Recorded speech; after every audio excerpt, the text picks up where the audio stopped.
The purpose of this podcast is to educate and inform. It is no substitute for professional care by your doctor or your qualified healthcare professional. Never disregard or delay professional medical advice because of something you've heard on this podcast or in any linked material. Guests who speak on this podcast express their own opinions, experience, and conclusions. Dr. Shirley neither endorses nor opposes any particular opinion discussed on this podcast. The views expressed on this podcast have no relation to those of any academic, hospital, practice, institution, or other entity with which Dr. Shirley may be affiliated. Welcome to Forever Fab, the podcast on fashion, the art of living, and all things beauty. This podcast is curated by Dr. Shirley Madeir, MD, as the definitive source of holistic wellness through beauty.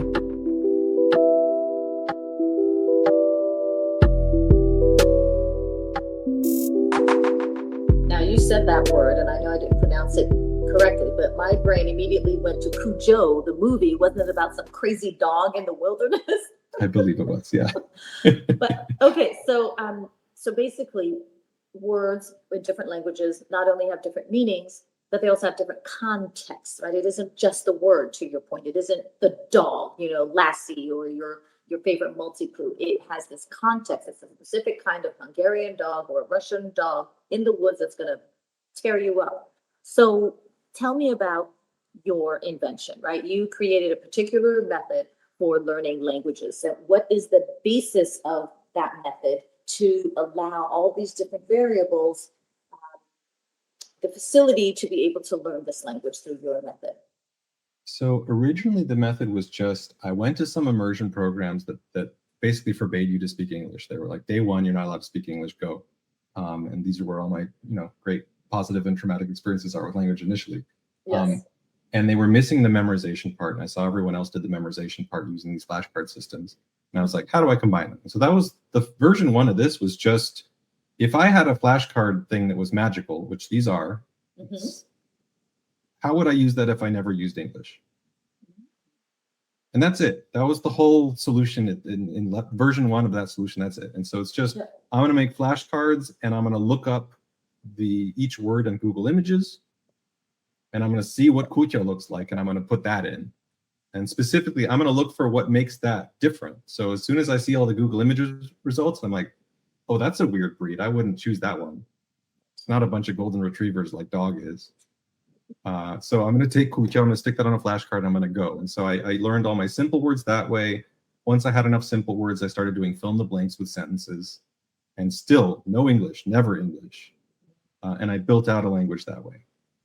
Over time, like I learned French that way, then I learned Russian that way. Then I got my book deal, and I was like, you know what? Let me start over and do this from scratch with Hungarian because it's not related to anything. So this is going to be my dry run. And at that point, then things started getting refined of being like, you know what? This sound thing is really important. Yeah. Let's actually do minimal pair training. Let's not tell people, go get an opera degree. Like that's not a shortcut. And so let's give people solid minimal pair training and start there. Then let's learn some simple words using these kind of Google image idea. And then let's step them up to fill in the blank sentences. That's how that kind of got released. That's how things were maybe like 5 or 6 years ago. And then I would say over the last 5 or 6 years, I've kind of been altering it over time to become a lot more personal. The idea of, can you bring in a native speaker and make it so I'm not learning some random sentence about, the dog chased the cat, but rather like, my dog's name is Norbert and he's Insta famous. How do I say that in German? Yeah. And can I have a sentence where I learn Instagram and famous and dog from that sentence that is about my own life? And so how do you take native speaker content and dump it into flashcards and make that super personalized? So that's been kind of the gradual evolution of the set of products that have taken over my life for the last decade or so. Good for you. Well, who is your book for? My book is for people who are actually interested in doing the work but don't know how to apply that work. The idea of I'm going to France in 2 weeks. Yes. Don't get my book for that. I mean, you got 2 weeks. Go get a phrase book. Get Pimsleur, actually. Like Pimsleur audio in terms of this idea of, can I memorize a few phrases and get by? Great. they use the spaced repetition thing that all these flashcards are doing. Like that's their whole claim to fame, is that they use the great technology for memorization and they use it for translations. And when you got 2 weeks, translations are the right way to go. Yeah. But if you have 6 months, if you've always dreamed of speaking French, if you want to do this Alzheimer's thing, like if you really want to change who you are in some manner, And change your brain for the better. and change your brain for the better, then you should get my book. Like there's no reason to waste time on translation-based tools or things like that. Like it's a fun read. There's a reason why it turned into a bestseller. Like it's a good read, and it will teach you why it didn't work before. Like everyone has failed at this thing. It's like part of the human experience is to take a language for years and be like, I'm dumb. Like that's the thing we do. I mean, I got a good 12 years of that. I did Hebrew school in elementary school and then for junior high. And so I had 7 years of failed Hebrew and 5.5 years of failed Russian. Like that failure experience is the thing we all have done because we all didn't know how to do this thing. But it's not because we're not gifted. It's not like humans are really good at picking up language. It actually turns out we're better than kids at picking up language. That's a huge myth. Yeah, this idea that kids are great at languages is actually just like, there's no data to support it. There's a lot of data to support the opposite. Kids are kind of bad at learning because they're young and they don't know how to learn. And the thing that kids have is time. Yeah. Like they're learning a language 15 hours a day. You're learning a language 30 minutes a week sometimes, and you're like, why aren't I good as this 5-year-old? And you're like, well, they put 10,000 hours in and you've put 100 hours in, and well, that's right. Those aren't the same number. Yeah, the work is the 10,000 hours.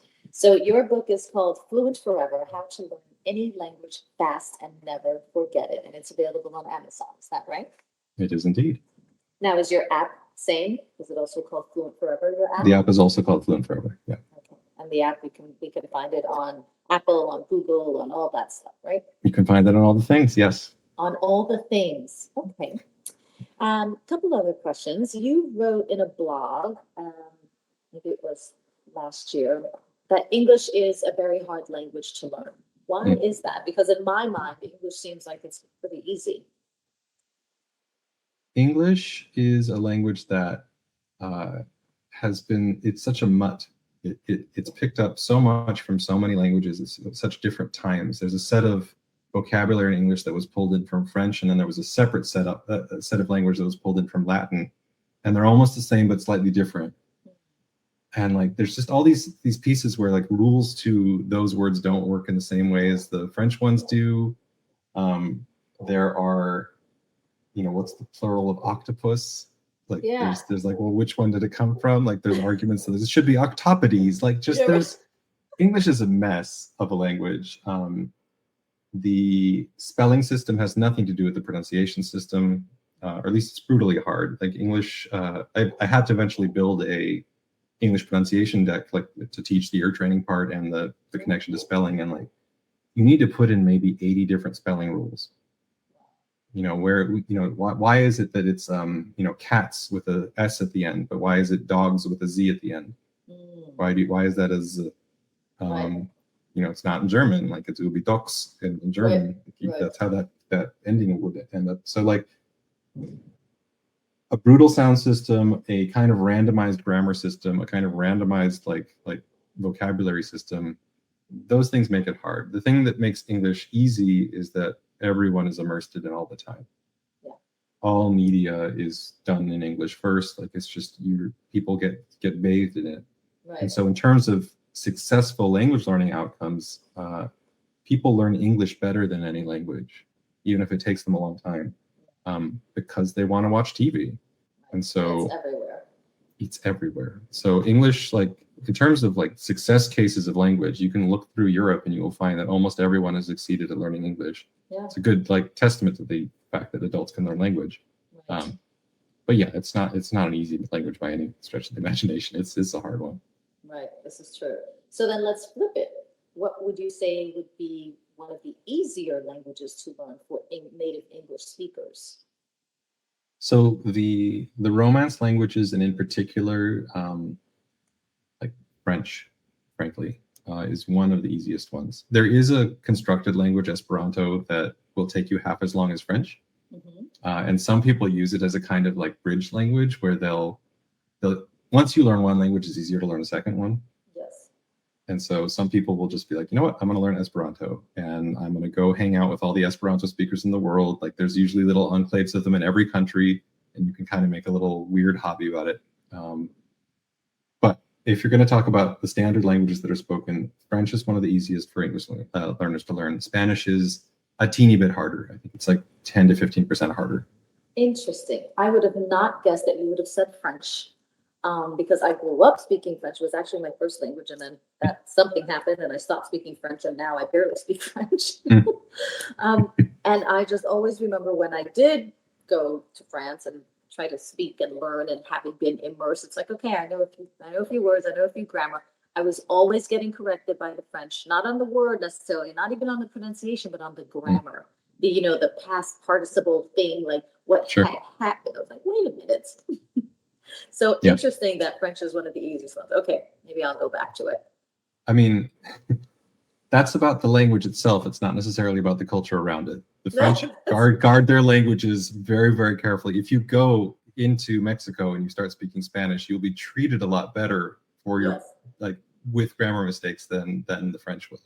Well, don't the French have like this academy? I don't know what the exact translation or name is, but it's something that has to do with the Academy of Preserving the French Language in the Original Form type of thing. Yes. No, the French love their language in a way that is unique in the world. It's pretty special how much they just have a lot of pride in their language in a way that other people are like, screw it, just say some stuff, it's fine. Yeah, no, I think it's actually pretty cool. Okay, well, we're down to the last few questions, and this is going to be a series of 5s, right? So your 5 this. Okay, so the first one in this very small series is, what are your top 5 fluency tips? Learn ear training first. Avoid translation. Use spaced repetition, whether that be flashcards or computerized, whatever. Learn using frequency lists. You use the word, like the word mother is used a good like 50 times more than aunt. Why are you learning the word aunt?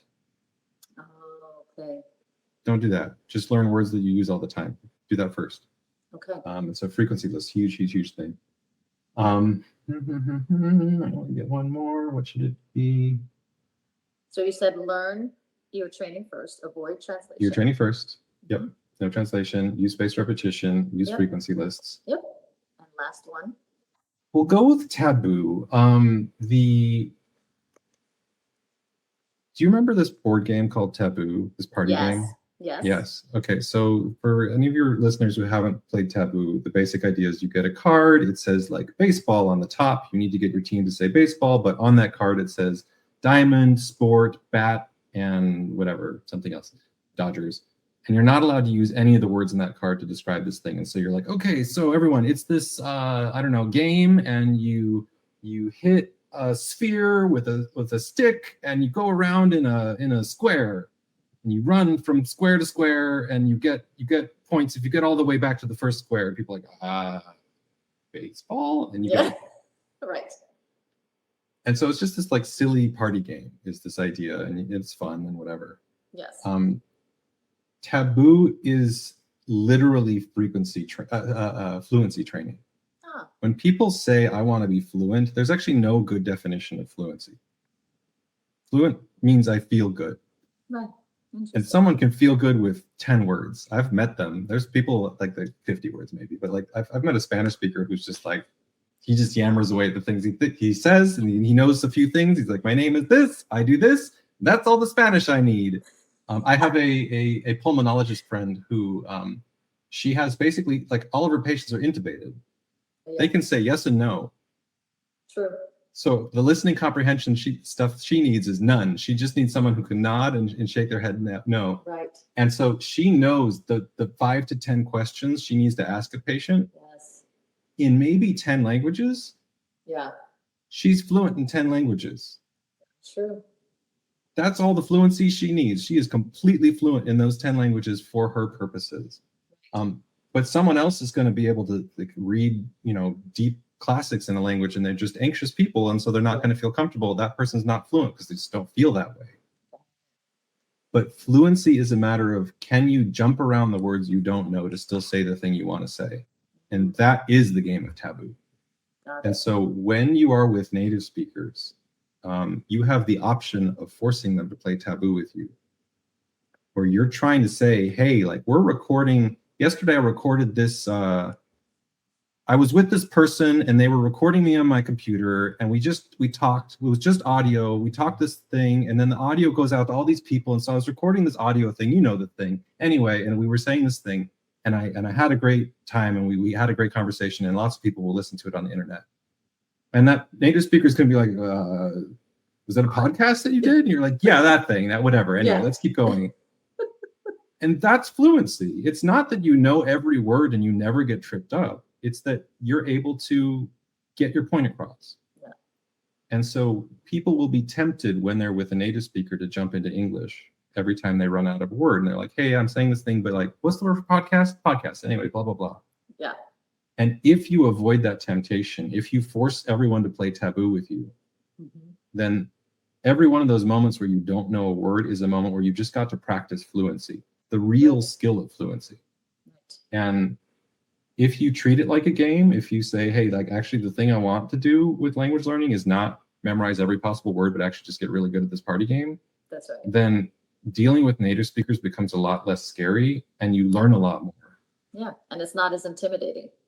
That, and it's you realizing, like, every moment that you've forgotten something is actually the best learning you're going to have all day. And it kind of reframes this idea of, oh no, I didn't get a word, I must be bad at this language, to like, right. Oh cool, I found another hole in my language, now I get to practice this thing. And so I feel like that reframe makes native speakers a lot less scary and makes you improve a lot faster. Yeah, I agree that reframe is an opportunity actually to expound upon what you do know and get around what you don't know, but still arrive at the same conclusion. So thank you for redefining that. I think that's pretty genius, actually. Okay, the next 5 questions. What are the most important? What are the most important? Well, the 5 most important words that one should learn in any language. So if you're learning a new language, what are the top 5 words that, if you're just going to know 5 words, these are the ones? Okay. Maybe phrases, or do they need to be words? Sure. All right, phrases. Cool. What's that? What was that? What's that? Super useful. You can use that all day long. Just point at things and be like, what's that? Yep. What's that? What's this? What's that? What's that? Never stop that. It's super, super useful. The next one I kind of love is like, most of these are going to be actually taboo strategies. One of the things actually that's fun about taboo as a concept is, like, no one's really sat down and analyzed it for strategy in the way that they've done like chess. Like, people have never taken taboo seriously. Right. But if you do, like, there are strategies in taboo, and you knowing how to do them increases your vocabulary dramatically. And so, like, what's the opposite of this? Oh. Doubles your vocabulary instantly. Very true. I don't know the word for, and like, you can stretch it. You can be like, what's the opposite of teacher? And they're like, what? Yeah.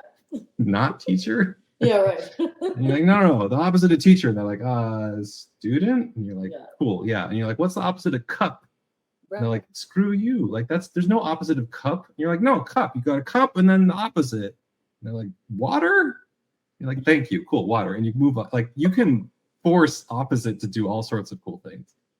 So what's the opposite of is sort of my next favorite. I'm okay with, asking for translations. Like, what's the English word for? What's the Spanish word for? Blah. Yeah. I think that's a legit move. You're allowed to do that thing. 2 more. Let's see. I know how to name things and say, what's that? I know how to get the opposites of things. This is kind of like opposites, but not, because it lets you do a list. You're like, not water, not orange juice, not Pepsi.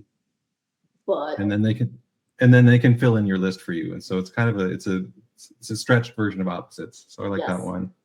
So what's not? Yeah, it's not, and then a list. Like, what's not this, and this. Your last one. Last one. It's gonna be tricky. What about where? Do you think that's important? Where is, or not so much? I feel like we don't actually talk about locations as much as is highlighted in language schools. There's so much about like get the directions, left, right, Yes. left, right, and it's so hard. And like, how often are you on the street asking for directions? Like, yes, more when you're traveling, it's true. Of course, true. But also, like nowadays, you tend to GPS your way around.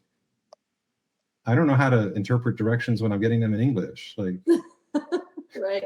if someone's like, "Oh, it's down by the old windmill," you just go north and then south, and then you turn right, left. Yeah. Like, I don't know what to do with that. I know it's like, dude, do I need like a compass for the north-south thing? I mean, come on. That. That part. I don't know if I'm gonna find a fifth one that's like the one, but I have to. So let's figure out one. Maybe like it's just giving something an attribute. So it's like this.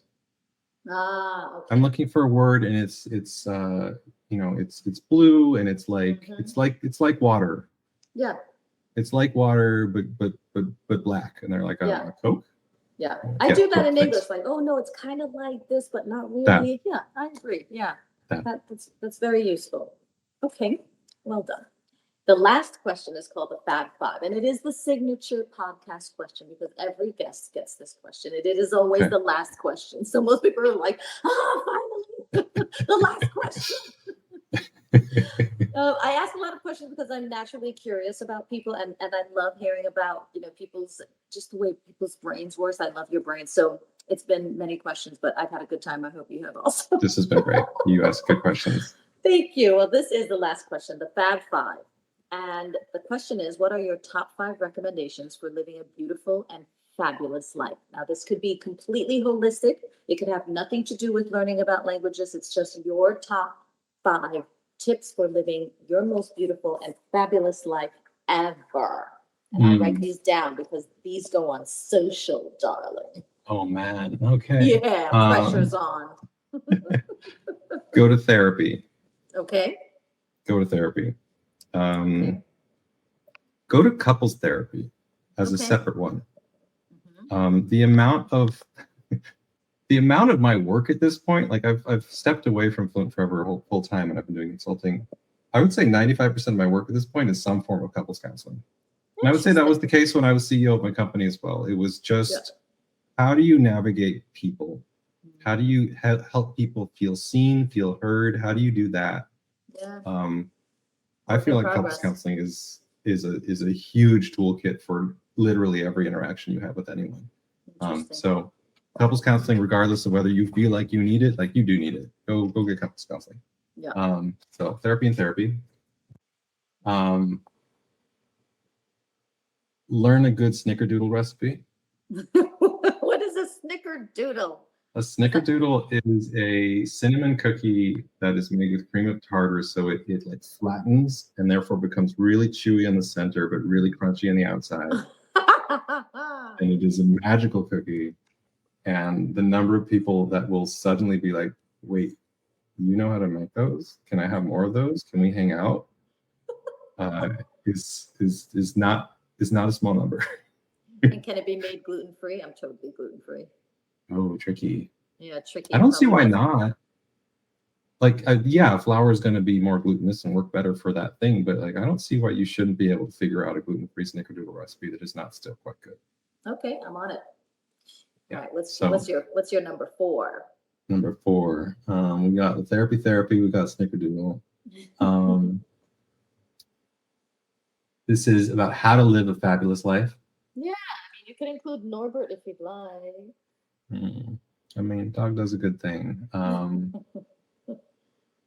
I think to the extent that you can surround yourself, to the extent that you can be intentionally out in some manner, whatever that means for you, with the people that you're with, I think that does a lot. I think to the extent that you need to put masks over yourself to be in the world, I think it means you're holding secrets in you, and I think it stifles you from being able to connect to people genuinely. So is that about being your authentic self? It is about being your authentic self, but it's trying to figure out, well, what are the pieces of you that you feel like you need to hide, and questioning that. Do you in Okay. fact need to do that? Got it. Okay, I like that. And your last. And I think the last one is a sort of more abstract version of the same thing, which is that it's actually the next book I'm writing with my co-author. There's a thing called abstraction in the world. We'll need to come up with a shorter way to do this because it's not, you don't get to put on social this giant paragraph. But we run in abstractions. We name things such as, this is a marriage, this is a podcast, this is a book, this is a friendship. And we make assumptions about what that means because we have to, trying to detail every single, what does a friendship do? What does a friendship do tomorrow? What does a friendship do in 5 minutes? Like, what's the, what is every little rule about being in a friendship? Like, we don't have enough time in the day to detail every single bit of every single thing. Right. You say I drive to work. That involves 50,000 steps, but you say I drive to work because that's plenty for right now. Right. But every one of those abstractions, every one of those names that you've named something, it's just shorthand, and no one actually, there's no rules about that thing. Right. And so when you actually take some time to question those assumptions, those names, and say, hey, like, yeah, we all got this script for what a marriage is, what a friendship is, what a computer is, what a drive to work is. Mm-hmm. But that's useful for right now, but maybe it's not useful for tomorrow. And so question the names in your life. Question whether you need them today. And I think that, for me, has been really, really powerful for the last few years. Got it. I like it. I've written those down. My gosh, Gabe, this has been absolutely fascinating. And we're on we're up to our hour. I wish I could talk to you some more. You are always welcome to come back and tell us about your next book and the next iteration of your app, or whatever you decide to put your beautiful brain to. So thank you for your presence, your insight, your innovation. Thank you for your time on the Forever Fab podcast. Merci. What can I say? Grazie. Spasiba. That's all I got. Thank you for having me. This is fun. You ask great questions, and like this is fabulous. Oh, wonderful. Thank you so very, very much. And this brings us to our close of this week's episode of the Forever Fab podcast with my illustrious guest, Gabriel Wyner. Thank you for listening to this week's episode of Forever Fab, the podcast on fashion, the art of living, and all things beauty, curated by Dr. Shirley Madeir, MD. Live beautifully and help make the world a more beautiful place.